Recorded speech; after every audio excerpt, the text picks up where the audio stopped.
I still remember the exact moment I realized something was wrong, because right before that, everything felt completely normal, just stupid, drunk friend normal.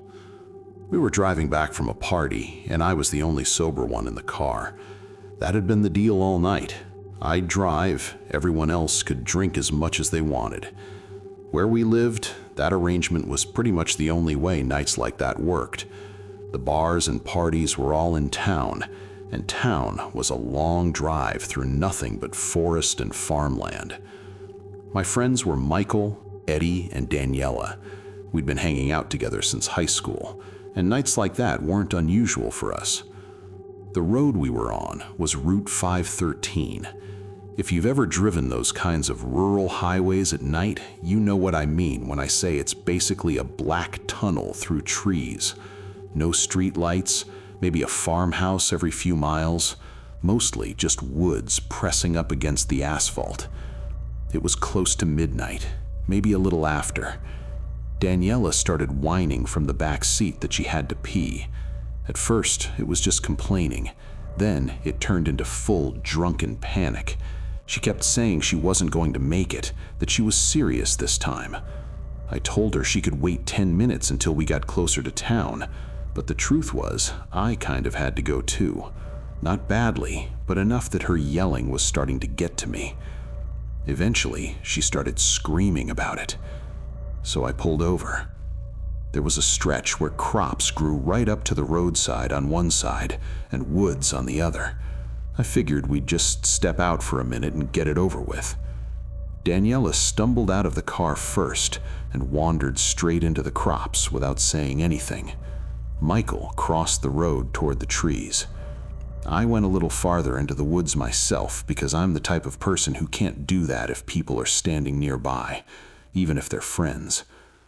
The radio was still blasting in the car behind me. Eddie and Michael had been singing along to it a minute earlier, completely off key. I finished quickly and walked back to the car. Eddie was already passed out in the passenger seat, slumped sideways with his mouth open. The music was still playing loudly. Michael was still somewhere across the road. Daniela hadn't come back yet. At first, I didn't think anything about it. But then a few minutes passed, and then a few more. Michael eventually wandered back toward the car, still laughing about something, and I asked if he'd seen Daniela. He hadn't. Neither of us were worried yet. She was drunk. Maybe she had wandered deeper into the crops to get some privacy. But after about 5 minutes, I got annoyed enough to step out and call her name. The sound just kind of disappeared into the field. Michael tried yelling too. His voice carries way farther than mine. If she was anywhere nearby, she should have heard him. Nothing came back. No answer. That's when I started getting that quiet, uncomfortable feeling that something was off. I didn't really want to walk into those crops. They were tall and thick, the kind where once you step inside, you can't see the road anymore. But Daniela was my friend, and at that moment I was the only sober person in the situation. So I grabbed the flashlight from the glove compartment. Michael came with me, mostly because I told him to. Eddie stayed in the car. He was too far gone to be useful. We pushed our way into the crops, the stalks brushing against our shoulders and faces as we walked. The flashlight beam cut a narrow tunnel through the plants. Michael kept calling Daniela's name between bursts of laughing. I remember being irritated with him more than scared. At that point, I was still assuming she'd fallen over somewhere and we'd all laugh about it later. Then I heard something else moving in the crops. Not wind. Footsteps. I put my arm across Michael's chest to stop him. The plants stopped rustling. Everything went quiet, except for the breeze moving across the tops of the field. "What?" Michael whispered. I told him to be quiet. Then he called her name again. The footsteps started again, somewhere close. For a second, I actually thought Daniela was messing with us. It seemed like exactly the kind of drunk prank she would pull. so we walked deeper. After maybe another 30 feet, we reached a narrow open path cutting through the crops, probably something farmers use to walk through the field. It was just wide enough for 2 people. I shined the flashlight left. Nothing. Then right. That's when I heard 3 slow footsteps. The crops on the path shifted outward. Someone stepped into the opening. At first, the flashlight only caught their legs. For a split second, I assumed it was Michael stepping in front of me. But Michael was still behind me. The light climbed up slowly. It was a man I had never seen before. His face stayed mostly in shadow, but even in that brief moment, something about him felt immediately wrong. He didn't look surprised to see us. He didn't look confused. He just stood there, watching. I didn't say anything. I just turned and ran. I don't think I've ever run that fast in my life. I wasn't even thinking about Michael or Daniela at that moment. My brain just locked on to one thing: get back to the car. The crops were slapping against my arms and face as I pushed through them, half tripping over uneven dirt. The flashlight beam was bouncing everywhere, making it harder to see instead of helping. I expected to hear footsteps behind me. That's what scared me the most, actually, that I didn't. The field stayed quiet.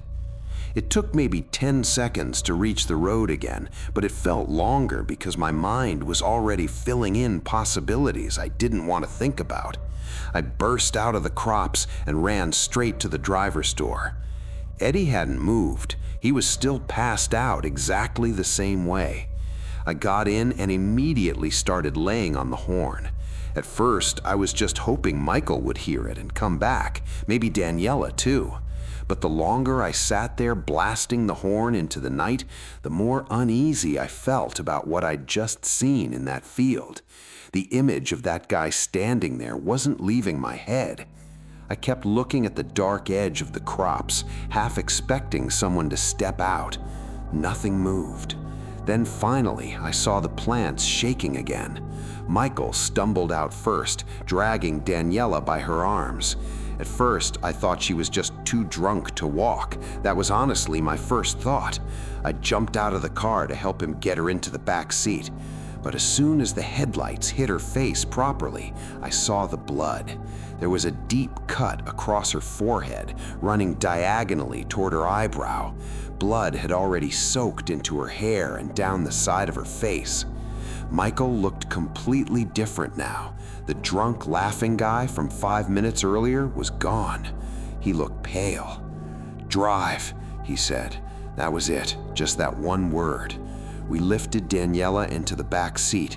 Her body was limp, and for a second I had this horrible thought that she might not be breathing, but then she let out this slow groan. I got behind the wheel and pulled back onto the highway.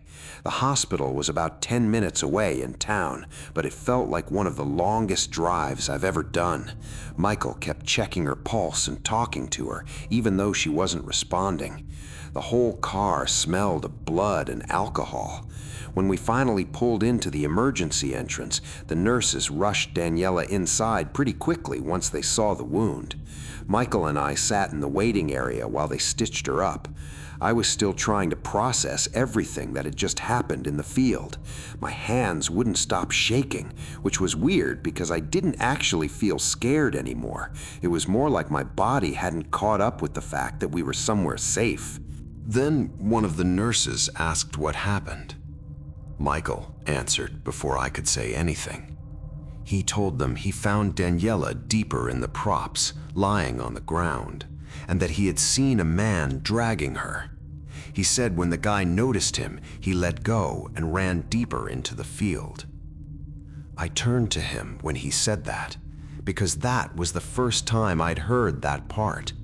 He hadn't mentioned it in the car. He hadn't mentioned it when we were pulling her out of the field. He had just told me to drive. When Daniela finally woke up after they stitched the cut on her forehead, they asked her what happened. She looked confused for a long time before answering. She said the last thing she remembered was being at the party, not leaving, not the car ride, not getting out on the highway, nothing, just the party. The doctors said it was probably a concussion. Maybe it was. But there's one thing about that night that still bothers me when I think about it. The man I saw stepped into that path like he had been walking toward us, not away, which means he wasn't dragging Daniela when I saw him. He was coming deeper into the field, toward the road, toward our car. And if I hadn't turned around when I did, I honestly don't know which one of us he would have grabbed next.